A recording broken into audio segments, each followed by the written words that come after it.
Oke, Ustaz Fajar. Ya, alhamdulillah kita mulai saja. Kelihatannya sudah pada siap dan alhamdulillah ahlan wa sahlan juga kepada Ustaz Yasin, guru kita sudah hadir di Zoom kita kali ini, dan insya Allah untuk mengefektifkan waktu kita akan mulai saja ya Ustaz. Boleh. Bismillah. Saya buka terlebih dahulu. Bismillahirrahmanirrahim. Assalamualaikum warahmatullahi wabarakatuh. Waalaikumsalam. Alhamdulillahilladzi bi ni'matihi tatimmus shalihat wa bi fadlihi tatanazzalul khairatu bi taufiqihi tahallul ghayat. Asyhadu an la ilaha illallah wa asyhadu anna Muhammadan abduhu wa rasuluhu la nabiyya ba'dah. Rabbi shrah li sadri wa yassir li amri wahlul 'uqdatam min lisani yafqahu qawli, amma ba'd. Alhamdulillah, segala puji kepada Allah Subhanahu wa taala, dan mudah-mudahan kesehatan, keberkahan Allah terus turunkan kepada kita, dan insya Allah keriduannya juga hadir pada saat ini, dan insya Allah semuanya dalam keadaan sehat walafiat. Salawat serta salam kepada junjungan kita Nabi Muhammad Sallallahu Alaihi Wasallam. Mudah-mudahan kita terus bisa bersalawat. Allahumma sholli ala sayyidina Muhammad wa ala ali sayyidina Muhammad, dan tentu saja bukan hanya membacakan salawat tersebut, tapi bisa mengamalkan sunnah-sunnahnya. Dan alhamdulillah kita juga hadir di sini pada kesempatan Zoom di edisi yang Masya Allah ke-77 kalau tidak salah ya. Bertepatan di tanggal 12 November 17 Rabiul Tsani kalau nggak salah. Alhamdulillah kita ini menjadi salah satu, mudah-mudahan dimasukkan ke dalam umat Rasulullah SAW dengan mengkaji hadis-hadis Rasulullah SAW yang termaktub ataupun terkumpul dalam hadis Arba'in An-Nawawi, dan alhamdulillah sekarang sudah ke nomor 9. Hadis Arba'in edisi 9 atau ke-9, yaitu tentang ketaatan kepada Allah dan Rasulullah SAW. Untuk itu hadirin yang dimuliakan Allah Subhanahu wa taala, yang kami hormati juga seluruh jajaran dari PC, PW, mudah-mudahan ada semuanya, dan juga LPP, asatidzah dan juga al-mustami', semuanya mudah-mudahan yang hadir di sini di saat ini juga, insya Allah mudah-mudahan semuanya ini menjadi salah satu hal yang berbahagia, yang bisa kita banggakan karena kita bisa hadir di dalam hal yang Masya Allah luar biasa, yaitu thalabul ilmi. Kita akan langsung saja, tetapi ada beberapa informasi yang ingin disampaikan terlebih dahulu. Untuk edisi kesempatan kita kali ini yang biasanya ada 2 sesi. Yang pertama ada sesi pemaparan dari guru kita, dan yang sesi kedua adalah tanya jawab. Tetapi mohon maaf, mungkin untuk saat ini di kesempatan kita kali ini hanya 1 sesi saja, yaitu insya Allah sampai jam 6. Sesi yang keduanya mohon maaf kami tiadakan terlebih dahulu karena guru kita ada beberapa hal yang harus dikerjakan ataupun ada beberapa acara yang harus dihadiri. Seperti itu mungkin ya Ustaz ya. Baik Ustaz, jazakallah. Ya, terima kasih, dan alhamdulillah sehat ya Ustaz. Insyaallah alhamdulillah sehat, alhamdulillah. Mudah-mudahan antum dan semua jamaah dalam keadaan sehat walafiat insyaallah. Amin ya Allah ya rabbal alamin. Untuk itu mari kita ucapkan bismillah terlebih dahulu. Bismillahirrahmanirrahim. Mudah-mudahan keberkahan Allah turun pada saat ini. Kami langsung saja kesempatan kami berikan kepada Al-Ustaz. Silakan Ustaz. Baik, jazakallah khair Ustaz Fajar. Barakallahu fiik. Ya, Assalamualaikum warahmatullahi wabarakatuh. Alhamdulillahi rabbil alamin. Alhamdulillah wassalatu wassalamu ala ibadihi alladhina istafa. Ya Rabbana lakal hamdu kama yanbaghi li jalali wajhika wa 'azimi sultanik. Lakal hamdu hatta tarda wa lakal hamdu idza radit wa lakal hamdu ba'da ridha. Alhamdulillah wa syukurillah yang telah mengumpulkan kita lagi di pertemuan yang baik ini bersama orang baik. Mudah-mudahan insyaallah kita terkumpul di dalam surga Allah Subhanahu wa taala. Amin ya rabbal alamin. Yang saya hormati pengurus Ar-Irsyad yang saya cintai, terutama guru kita Ustaz Khalid. Mudah-mudahan insyaallah selalu dalam keadaan sehat walafiat. Yang saya cintai, yang saya hormati juga ibu-ibu dan bapak-bapak yang hadir hari ini. Mudah-mudahan dalam lindungan Allah Subhanahu wa taala. Amin ya rabbal alamin. Ibu-ibu, bapak-bapak yang saya cintai, hari ini insya Allah kita akan mempelajari hadis baru, yaitu hadis ke-9. Hadis ke-9 ini sangat terkait dengan mungkin kondisi kita, terkait dengan mungkin kegiatan kita sehari-hari, bahkan terkait dengan ibadah kita, karena terkait dengan taat kepada Allah dan taat kepada Rasulnya. Dan ini inti daripada ibadah, kita taat kepada Allah dan taat kepada Rasulnya. Bagaimana kita bertaat kepada Allah dan juga bagaimana kita taat kepada Rasulnya. Di dalam hadis ini, kalau kita mungkin membacakan nasnya dalam bahasa Arab, an Abi Hurairah. Nah, yang meriwayatkan hadis ini adalah Abi Hurairah. Kita semuanya kemarin mungkin sudah belajar di antara sahabat-sahabat Rasulullah Sallallahu Alaihi Wasallam yang banyak sekali riwayat hadisnya adalah Abu Hurairah. Ini yang paling banyak. Kalau nggak salah, hadis yang beliau riwayatkan 5.300 hadis. Ini semua hadis-hadis yang diriwayatkan oleh Abi Hurairah. Padahal beliau termasuk di antara sahabat yang terbaru yang hanya mungkin 2 tahun bersama Rasulullah Sallallahu Alaihi Wasallam, tetapi ilmu yang beliau dapat dari Rasulullah Sallallahu Alaihi Wasallam itu sangat banyak, sehingga beliau meriwayatkan 5.300 hadis atau kurang lebih ya. Nah, setelah itu ada yang namanya Abdullah bin Umar yang meriwayatkan hadis dari Rasulullah Sallallahu Alaihi Wasallam. Beliau hampir kurang lebih meriwayatkan 2.000-an hadis, 2.500-600. Berikutnya Anas bin Malik. Anas bin Malik ini 2.000-an juga. Ya, kebanyakan mungkin hadis Anas bin Malik tentang fikih. Setelah itu Aisyah radhiyallahu anha. Lihat Aisyah juga, masya Allah, meskipun beliau masih anak muda saat itu, bahkan ditinggalkan oleh Rasulullah Sallallahu Alaihi Wasallam. Maksud saya Rasulullah Sallallahu Alaihi Wasallam meninggal, Aisyah saat itu masih usia 18 menurut beberapa riwayat. Pada waktu itu Aisyah radhiyallahu anha meriwayatkan lebih dari 2.000 hadis. Termasuk di antara sahabat Rasulullah Sallallahu Alaihi Wasallam yang paling banyak riwayatnya. Setelah itu Abdullah bin Abbas. Abdullah bin Abbas di antara ulama sahabah yang paling dalam ilmunya di dalam tafsir dan di dalam Al-Quran. Setelah itu Jabir bin Abdullah. Jabir bin Abdullah sama dengan Anas bin Malik, banyak hadisnya tentang fikih. Dan setelah itu Abi Sa'id al-Khudri yang kita dengar beberapa hadis yang pernah diriwayatkan. Hadis itu disebutkan di dalam Al-Arba'in an-Nawawiyah. Jadi hari ini hadirin yang dimuliakan Allah Subhanahu wa taala, hadis yang kita akan bacakan hari ini diriwayatkan oleh Abi Hurairah. Abi Hurairah nama aslinya Abdurrahman ibn Sakhr ad-Dusi. Abdurrahman ibn Sakhr ad-Dusi. Ada banyak perbedaan karena Abi Hurairah lahir sebelum ada sebelum ada agama Islam. Bagaimana namanya Abdurrahman? Jadi nama Abdurrahman. Ya. Ya, jadi Abdurrahman bin Sakhr ini ada perbedaan di antara ulama. Nama Abi Hurairah itu apa? Ada banyak, lebih dari 20 nama. Tetapi yang disepakati kunyahnya atau mungkin nama panggilannya Abi Hurairah.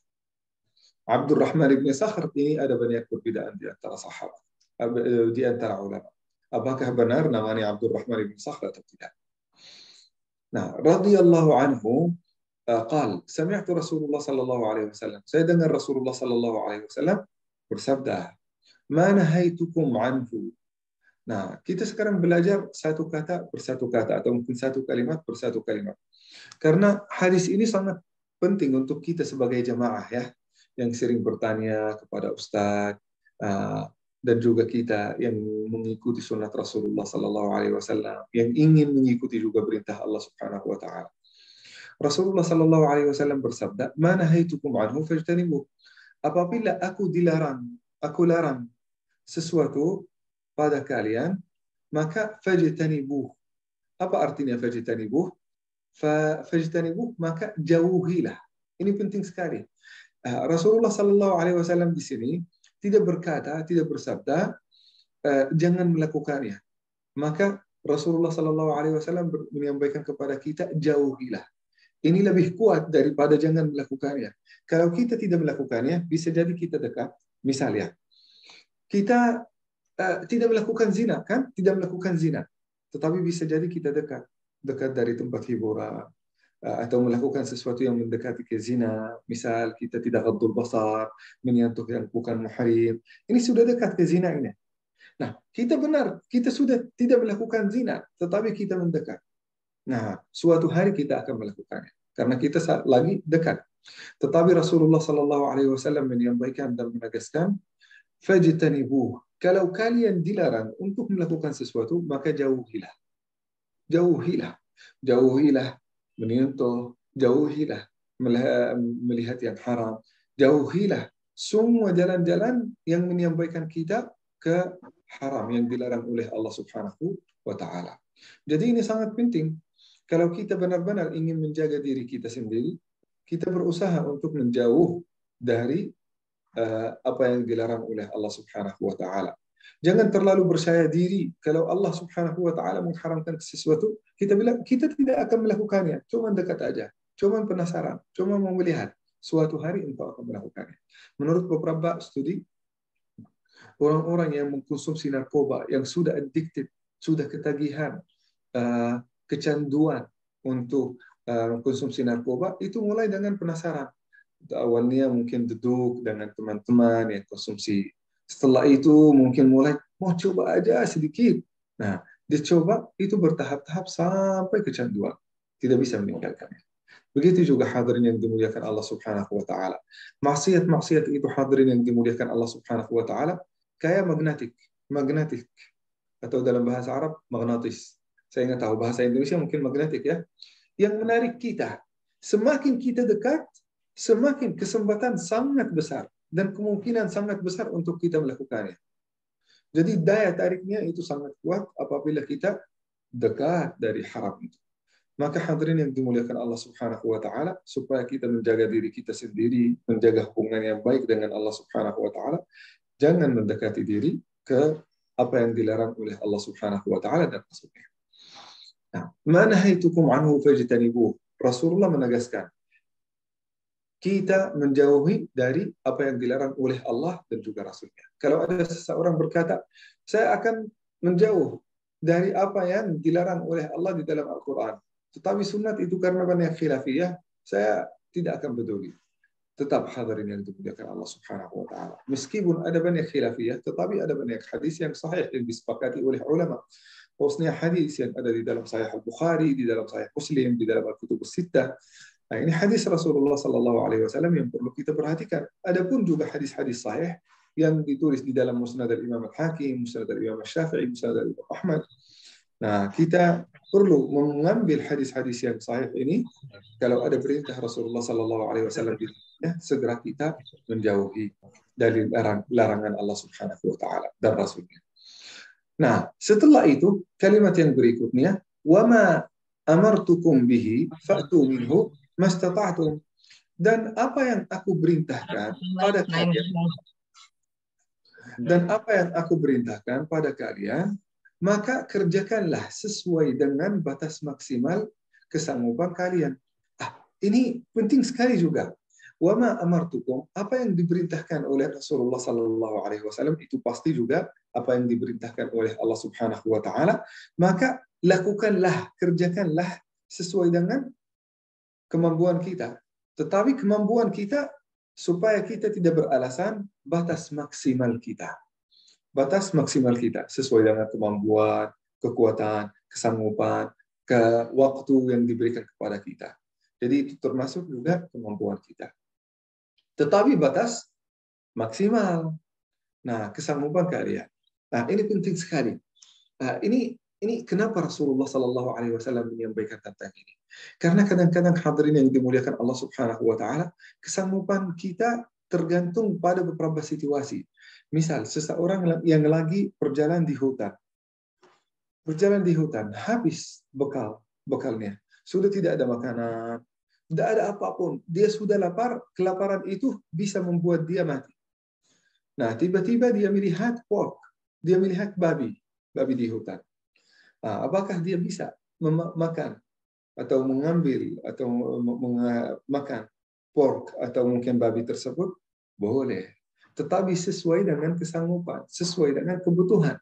Nah, tidak usah yang membuat dia tetap hidup. Tidak usah makan seluruhnya sampai kenyang juga nampak. Nah, tidak boleh. Sesuai dengan kesanggupan atau kebutuhan. Nah, misal seseorang yang lagi hausnya luar biasa.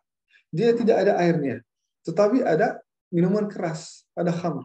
Boleh minum? Boleh. Apabila dia takut, dia mati karena rasa haus. Nah, boleh kita menggunakannya untuk istishfa. Seorang yang sakit-sakitnya luar biasa, kalau tidak menggunakan minuman keras atau alkohol, dia akan mati. Maka boleh kita konsumsinya. Tetapi sesuai dengan kebutuhan juga. Nah, ada juga ini, sesuai kesanggupan, ada seseorang datang kepada Rasulullah yang baru masuk Islam. Ada orang yang baru masuk Islam datang kepada Rasulullah.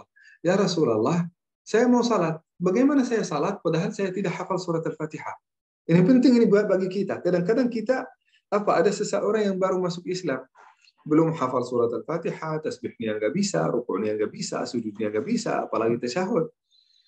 Nah, ini datang kepada Rasulullah, ya Rasulullah, saya baru masuk Islam, belum hafal surat Al-Fatihah, belum hafal tasyahud, belum hafal. Apa yang saya lakukan? Kata Rasulullah Sallallahu Alaihi Wasallam, tetap salat.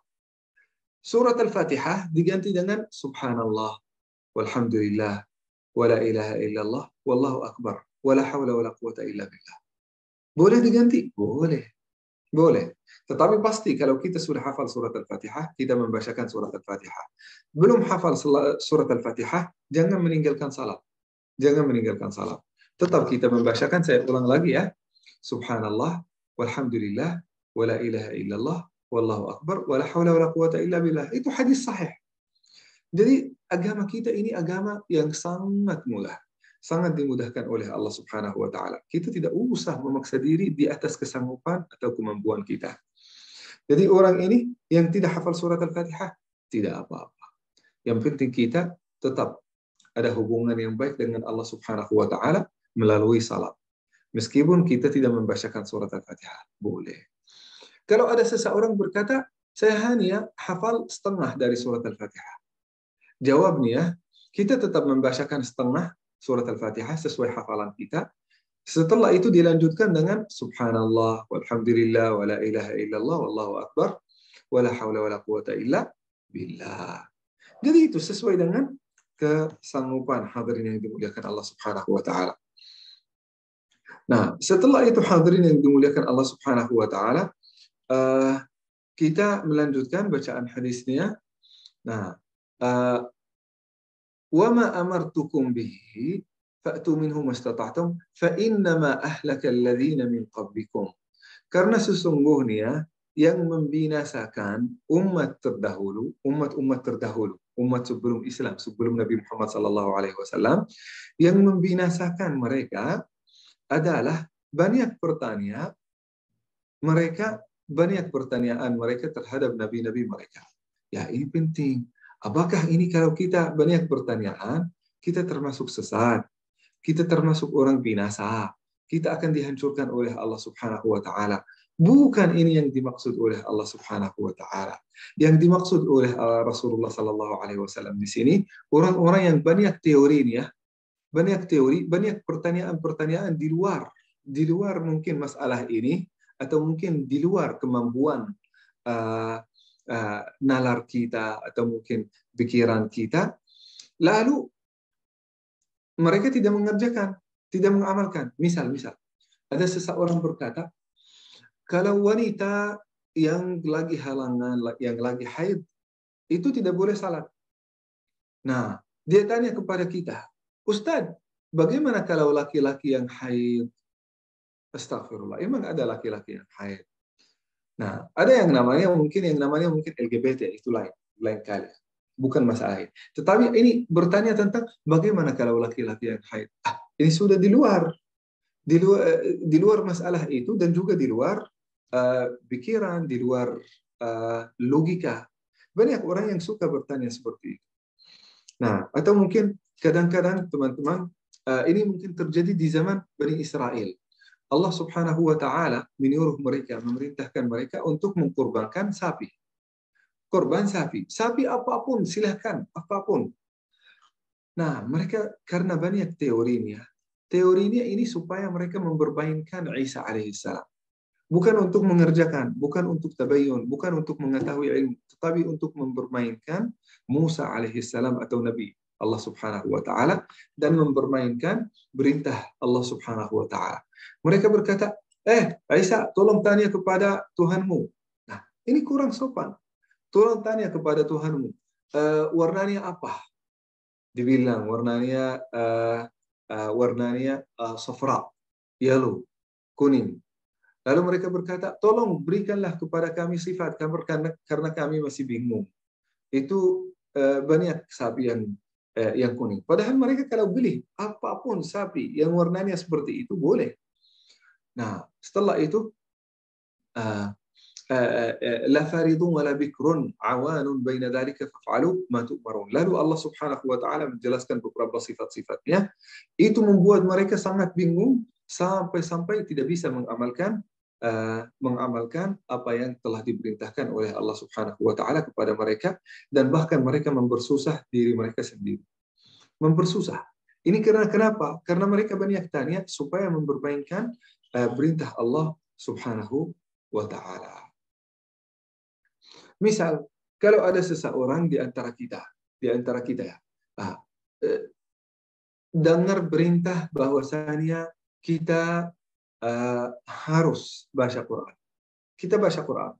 Nah, artinya kita baca Quran, kita bisa membacakan satu ayat setiap hari, satu juz setiap hari, satu surat setiap hari, satu halaman setiap hari, sesuai dengan kemampuan. Orang ini banyak teorinya, atau ingin mempersusah, atau mempermainkan. Ustadz, apakah itu harus kita membacakan setiap hari kita mengkhatam Al-Quran? Nah, dari mana kita menyampaikan? Dari mana Ustadz ini menyampaikan? Ini harus khatam Al-Quran. Sudah jelas dari awal, kita membacakan bagian dari Al-Quran setiap hari. Kenapa bertanya seperti itu? Apakah saya harus khatam Al-Quran 10 kali setiap hari? Apakah saya harus mengajari Al-Quran kepada setiap manusia? Ini sesuatu di luar kemampuan kita dan juga di luar pikiran dan logika kita. Kau kenapa bertanya tentang ini? Ada seseorang juga yang bertanya kepada Rasulullah Sallallahu Alaihi Wasallam. Rasulullah Sallallahu Alaihi Wasallam suatu hari bersabda, "Furida ya ayuhan nas, furdi alaikumul hajj, furida alaikum al hajj." Nah, hai manusia, haji itu telah diwajibkan oleh Allah Subhanahu Wa Taala atas kalian semua. Jadi setiap orang di antara kita wajib haji. Nah, mastata'tum, sesuai kemampuan kalian. Rasulullah Sallallahu Alaihi Wasallam sudah menyampaikan ini. Nah, dia tanya kepada Rasulullah, ya Rasulullah, afi kulli am, apakah setiap tahun? Nah, sudah Rasulullah Sallallahu Alaihi Wasallam sampaikan sesuai kemampuan. Furdi alaikumul hajj, satu kali. Ini di dalam status Rasulullah Sallallahu Alaihi Wasallam sudah jelas. Nah, beliau bertanya lagi kepada Rasulullah sampai 2 kali. Afi kulli amin, apakah setiap tahun ya Rasulullah? Apakah setiap tahun ya Rasulullah? Sampai 3 kali. Kata Rasulullah Sallallahu Alaihi Wasallam, "Lau qultu na'am, lawajabat." Apabila Rasulullah Sallallahu Alaihi Wasallam jawab pertanyaan ini, maka haji itu akan diwajibkan oleh Allah Subhanahu Wa Taala setiap tahun. Luar biasa. Luar biasa. Padahal status Rasulullah Sallallahu Alaihi Wasallam kepada kita itu sangat jelas, sesuai kemampuan dan tidak setiap tahun. Nah, hadirin yang dimuliakan Allah Subhanahu wa taala. Ada juga banyak orang di antara kita yang takalluf. Kadang-kadang takalluf di dalam bidang fikih. Takalluf di dalam bidang fikih. Misal, dia membuat beberapa teori-teori tentang beberapa hal yang tidak mungkin terjadi. Kata Zaid bin Thabit kepada orang ini yang banyak teorinya, jangan banyak teori, amalkan masalah-masalah yang terjadi sekarang. Kalau ada sesuatu terjadi di masa depan, bertanya lagi kepada saya. Jangan banyak teori-teori, karena masa depan, kalau terjadi hal ini, kalau terjadi masalah ini, nanti bisa jadi zamannya sudah berbeda, kondisinya sudah berbeda, jawabnya juga pun sudah berbeda. Jadi kadang-kadang fatwa itu, jawaban dari pertanyaan-pertanyaan dalam bidang fikih, itu tergantung waktu, tergantung pada waktu, zaman, tergantung pada situasi, tergantung pada kondisi seseorang yang bertanya. Misal, seorang yang sehat bertanya, apakah saya harus melakukan salat subuh secara berdiri? Beda orang lain yang masih sakit tidak bisa berdiri. Apakah saya harus berdiri, Pak Ustadz? Jadi jawabnya beda. Jawabnya sangat berbeda. Misal, seseorang yang salat di di atas pesawat. Nah, tempat lokasinya beda. Dan yang lain salat di masjid. Apakah saya harus menghadap kepada kiblah? Nah, jawabnya beda. Karena yang bertanya di tempat yang berbeda. Jadi fatwa itu akan berbeda dari tempat ke tempat yang lain, dari zaman ke zaman yang lain, dari kondisi seseorang, kondisi orang yang lain. Jadi saat kita banyak teori, bisa jadi jawabnya di luar logika dan bisa jadi tidak bermanfaat bagi kita. Karena pasti akan berubah sesuai dengan perubahan orang atau perubahan zaman dan kondisi. Kata Zaid bin Thabit, nunggu sampai masalahnya terjadi, baru bertanya, setelah itu bisa diberi jawaban yang paling tepat. Nah, Ibnu Abbas juga, ini mungkin pertanyaan, ini mungkin hadis ini tidak melarang kita untuk bertanya. Jadi ketika saya dengar pertanyaan-pertanyaan dari ibu dan bapak setiap minggu, setiap pekan kita bertemu ini, saya sangat senang. Karena ini tidak termasuk pertanyaan yang dilarang, tetapi pertanyaan supaya mendapatkan ilmu, supaya tabayun tentang sesuatu, supaya mengerjakan salah satu ibadah. Karena mereka masih bingung antara halal dan haram. Ini sangat dicintai oleh Allah Subhanahu wa taala. Bahkan Ibnu Abbas ini di antara ulama yang paling besar di antara sahabat Rasulullah. Sahabat itu heran tentang ilmu Ibnu Abbas ini. Mereka suatu hari bertanya kepada Ibnu Abbas, "Ya Ibnu Abbas, dari mana engkau dapat ilmu sebanyak itu dari Rasulullah sallallahu alaihi wasallam?" Beliau menjawab, "Lisanun sa'ul." Lisan yang sering bertanya, lidah yang sering bertanya. Pertanyaan supaya dapat ilmu. Wa qalbin aqul. Akal dan hati yang cepat menangkap masalah, yang cepat mengerti masalah. Nah, itu sifat Ibnu Abbas. Saya ulang lagi. Lisanun sa'ul, lidah yang sering bertanya, akal dan hati yang cepat memahami dan mengerti masalahnya. Nah, itu Ibnu Abbas. Jadi hadirin yang dimuliakan Allah Subhanahu wa taala, orang Arab juga selalu berkata, as-su'alu nisful ilmi. Saat kita bertanya, kita sudah dapat 50% dari ilmu yang kita inginkan. 50% yang sampai menggenapkan sampai 100 itu jawaban dari masalah itu. Nah, dari pertanyaan itu. Jadi hadirin yang dimuliakan Allah Subhanahu wa taala, Rasulullah sallallahu alaihi wasallam di sini tidak melarang masalah, tetapi melarang banyak teori-teori yang membuat kita susah mengerjakan apa yang diperintahkan oleh Allah Subhanahu wa taala. Dan juga Rasulullah sallallahu alaihi wasallam pasti di sini melarang debate. Sudah ada perintah dari Allah Subhanahu wa taala yang sangat jelas, kita tidak usah debate tentang sesuatu, tentang itu. Karena itu sudah perintah yang jelas bagi kita semua, kita sanggup atau tidak. Kita tidak sanggup melakukannya, kita bilang tidak sanggup, ya Allah. Kita tidak bisa. Allah Subhanahu wa taala menegaskan la yukallifullahu nafsan illa wus'aha, sesuai dengan kesanggupan kita dan kekuatan kita.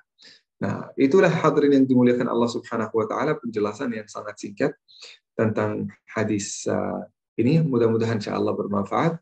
Ini waktu saya mungkin sampai jam 6. Bisa dilebihin sedikit karena mungkin ada ini masih 10 menit. Silakan Ustaz Fajar, kalau diperbolehkan mungkin ada yang bertanya boleh. Dalam mungkin 10 atau 15 menit. Ya. Baik, Masya Allah, terima kasih Syekh atas penjelasan singkatnya dan juga tentu saja yang sangat-sangat bermanfaat untuk kita semuanya. Sekali lagi mohon maaf, guru kita tidak bisa terlalu lama untuk memberikan tanggapan ataupun pertanyaan, dan kita ada waktu sekitar 10 menit lagi, jadi kita akan berikan 2 kesempatan saja, yaitu kesempatan untuk bertanya. Tadi ada yang pertama dari Bapak Sukana Bandung mungkin ya, yang tadi langsung ingin bertanya ataupun tanggapan. Lalu satu lagi mohon maaf, saya cek terlebih dahulu, tadi ada juga yang lewat chat, yaitu dari Banyuwangi, Jawa Timur. Masya Allah, ahlan wa sahlan. Inilah bagaimana salah satu teknologi sangat bermanfaat dan kita hadir di sini ternyata banyak sekali dari luar Bandung. Kepada Kang Zaki, insya Allah nanti kalau masih ada kesempatan saya berikan langsung untuk kesempatan bertanya. Baik, yang pertama terlebih dahulu saya berikan kepada Mbak Sukana Bandung. Mangga. Assalamualaikum yang sudah raise hand pertama kali. Assalamualaikum, Pak. Sepertinya belum ada respon, kita ke yang berikutnya dulu. Oh, kita yang berikutnya langsung, yaitu saya bacakan dulu yang dari tadi ya. Karena tadi langsung, Masya Allah, sebentar, mohon maaf. Dari chat tadi ada pertanyaan, mana?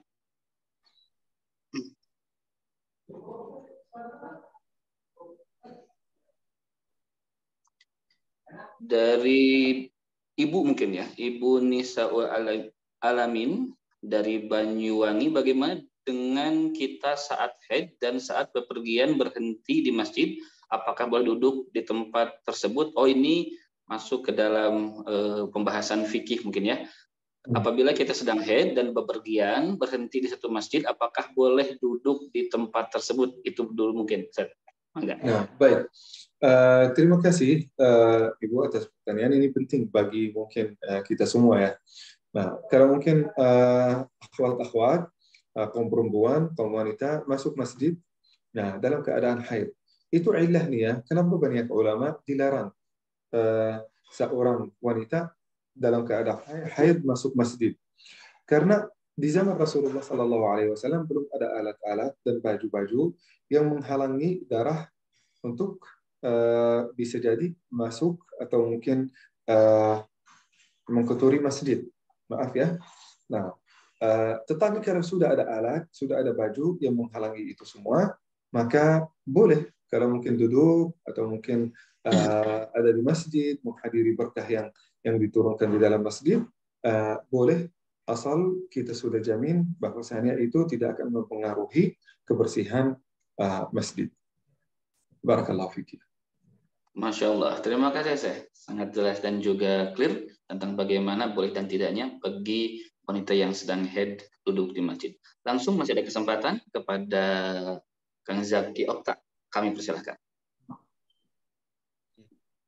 Assalamualaikum warahmatullahi wabarakatuh. Saya Ustaz. Waalaikumsalam warahmatullahi wabarakatuh. Waalaikumsalam. Bagaimana agar terbiasa dengan masalah? Jadi kalau ada masalah tidak terlalu sakit hati atau gimana. Jadi kita dibawa udah aja. Jadi kalau ada masalah itu. Terima kasih. Ya. Bisa ulang pertanyaannya, Bang? Sedikit memperjelas mungkin ya. Jadi kalau ada kita menghadapi masalah, nah gimana gimana caranya supaya ketika dapat masalah itu kita bisa membawa enjoy masalah tersebut sehingga tidak menjadi keruwetan yang sangat luar biasa dalam kehidupan kita. Nah, mungkin tips atau triksnya bagaimana nih? Seperti itu mungkin ya, Kang Jakarta ya. Kalau ada masalah supaya kita bisa aman, tentram hati kita, pikiran tidak ruwet. Nah, supaya itu gimana mungkin Ustaz? Nah, yang penting kita mungkin ini kunci kebahagiaan ini yang saya mengalami di dalam kehidupan saya ya ada ya. Kita bersyukur. Itu kunci dari semua kebahagiaan. Kalau kita tidak bersyukur apapun yang diberikan kepada kita, kita tidak akan pernah bahagia, tidak akan tenang di dalam dunia ini. Jadi bersyukur apa adanya. Kita bersyukur dan menghidupkan satu hari per satu hari. Da'il mustaqbal hatta ya'ti. Jangan memikirkan masa depan. Jangan memikirkan masalah yang akan terjadi di masa depan. Karena itu akan menambahkan masalah dan membuat kita selalu khawatir gitu ya. Dan selalu yakin bahwasanya ujung segala sesuatu adalah kematian. Kalau kita akan mati, ya udah, kita berusaha untuk bersenang-senang dan bahagia pada hari ini. Nanti kalau sudah datang kematian, alhamdulillah kita sudah bahagia. Jangan memikirkan masa depan karena belum tentu masa depan akan datang.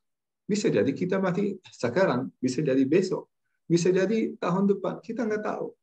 Jadi kita berusaha untuk melakukan apa yang kita harus lakukan pada hari ini, bahagia sesuai dengan keinginan kita hari ini. Jangan memikirkan masa depan, jangan juga memikirkan masa lalu. Bagaimana kita sukses mensukseskan dan juga bahagia pada hari ini. Nah, jadi fokus kita hidup pada hari ini, Allah Subhanahu wa taala juga memerintahkan kita untuk bekerja dan beribadah untuk hari ini. Tidak pernah bertanya kita tentang kemarin, karena kemarin kita tidak bisa tarik lagi. Dan masa depan kita tidak bisa membawa dia lagi. Enggak bisa kita membawa masa depan. Allah Subhanahu wa taala tidak memerintahkan kita. Nah, salat sekarang untuk salat zuhur yang akan datang nanti siang. Tidak. Nanti kalau datang siangnya baru salatnya. Nanti kalau datang waktu salat maghrib baru kita memikirkannya. Nah, tapi sekarang pikirkanlah kewajiban yang engkau harus lakukan dan bahagia pada satu saat ini, satu detik ini, lakukanlah apa yang diwajibkan oleh Allah Subhanahu wa taala dan juga oleh mungkin manusia. Nah, itulah yang insya Allah akan membuat kita tenang. Bersyukurlah dengan apa yang diberikan oleh Allah Subhanahu wa taala kepada kita. Nah, barakallahu fikum. Masya Allah, barakallah. Syukur, hiduplah dari hari ke hari, fokus pada hari ini, kematian pasti ada dan jangan terlalu memikirkan masa depan. Masya Allah, kunci-kunci mendapatkan kebahagiaannya. Masya Allah. Terima kasih saya. Dan terakhir mungkin, karena waktu sudah mulai jam 6 dan masih sedikit ada waktu, kepada Bapak Ayub Al-Bin Said, kami persilakan. Ya. Assalamualaikum. Ya. Waalaikumsalam warahmatullahi wabarakatuh. Ya Syekh, tadi bilang Syekh atau Ustadz tadi bilang bingung antara halal dan haram. Nah, tadi perkataan saya dengar itu. Kan sudah jelas al-halalu bayyin, al-haramu bayyin. Mengapa kok bingung? Ya. Mohon jawabannya. Ya, lanjut hadis ini ya. Al-halalu bayyin, al-haramu bayyin. Tapi Ustadz tadi mengatakan sulit menentukan halal dan haram. Lah, ini gimana ini? Baik. Kan sudah jelas. Baik, Pak. Al-haramu bayyin, al-halalu bayyin. Yang halal jelas, yang haram jelas. Jadi nggak ada istilah abu-abu. Mohon ini penjelasannya. Sudah selesai? Baik. Baik kami, jazakallah khair. Masya Allah, ini pertanyaan sangat penting ya. Halal betul, sudah bayin, sudah jelas. Haram sudah jelas. Itu di dalam hadis Rasulullah SAW. Kalau kita melanjutkan ya, lanjutkan. Al-halalu bayyin, wal-haramu bayyin, wa bainahuma umurun mushtabihat. Ini di dalam hadis Rasulullah. Jadi di antara halal dan haram, ada beberapa perkara-perkara yang mushtabihat. Mushtabihat, membuat bingung banyak orang karena mereka belum ada ilmunya, belum tahu kehalalannya, belum tahu haramnya. Nah, jadi itu perlu bertanya, Ustaz, ini dalam masalah ini gimana? Apakah halal atau haram? Ini berbedaan di antara ulama. Kita ambil pendapat yang mana? Itu juga perlu ditanyakan, Ustaz. Ini di dalam hadis, bukan hanya al-halal bayyin wal haram bayyin. Rasulullah sallallahu alaihi wasallam juga menegaskan di sini di antara halal dan haram ada umur mushtabihat. Barakallahu fiik. Jazakallah khair Ammi, masyaallah. Ini penting sekali pertanyaannya. Iya, baik. Terima kasih penjelasan yang sangat jelas tentang bagaimana tadi pertanyaan halal, haram, dan juga ada al-umur mustasyabihat ya yang di tengah-tengah. Terima kasih dan mohon maaf kepada hadirin semuanya. Tadi informasi yang pertama dan disampaikan pertama kali adalah kita tidak bisa sampai di 6:30 ataupun di akhir. Di sesi yang kedua yang biasanya kita laksanakan yaitu adanya tanya jawab bagi mustami yang ada beberapa permasalahan atau pertanyaan. Karena ada satu dan yang lain hal, Syekh tidak bisa sampai akhir. Tapi terima kasih Syekh, Masya Allah, penjelasan dari hadis arba'in yang ke-9 ini banyak sekali ilmu yang kita dapatkan dan juga ada tadi 3 pertanyaan dan insya Allah ilmu-ilmu yang kita dapatkan bisa kita amalkan. Sebelum kita akhiri di pertemuan kita kali ini, mungkin kami bertanya dulu kepada pengurus baca yang akan memberikan satu informasi. Barangkali kami persilahkan. Tidak ada. Untuk tidak ada. Baik. Kalau gitu, terima kasih yang terkhusus kepada guru kita Yazin Al-Hakimi dan juga terkhusus semuanya yang hadir pada saat ini Masya Allah, banyak sekali dari luar kota Bandung tentu saja, bahkan dari luar Jawa Barat. Mudah-mudahan bisa terus disiarkan kepada keluarga kita, kepada sanak famili kita, di setiap Sabtu subuh, pada subuh ada kajian yang kita laksanakan. Mudah-mudahan menjadi suatu keistiqomahan dan menjadikan jalan untuk kita mendapatkan ridho Allah Subhanahu wa taala.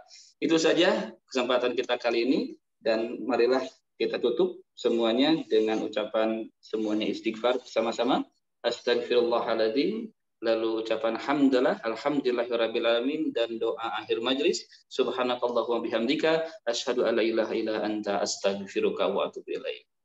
Terima kasih. Saya sebagai MC mohon maaf apabila ada kesalahan, dan kami persilakan kalau ada yang mau disampaikan terakhir dari Ustaz Hizam. Baik, jazakumullah khair. Terima kasih atas kehadiran Bapak dan Ibu. Mudah-mudahan dalam keadaan sehat walafiat. Selamat akhir minggu. Mudah-mudahan insyaallah selalu dalam lindungan Allah Subhanahu wa taala. Barakallahu fikum. Izinkan saya live. Ya, silakan. Syukran Ustaz, jazakumullah khair. Ya, syukran Ustaz, dan terima kasih semuanya, dan jangan sampai lupa hadir lagi di minggu depan Sabtu subuh insyaallah dengan kajian yang menarik di hadis arba'in yang ke-10. Itu saja dari kami tutup. Assalamualaikum warahmatullahi wabarakatuh. Assalamualaikum.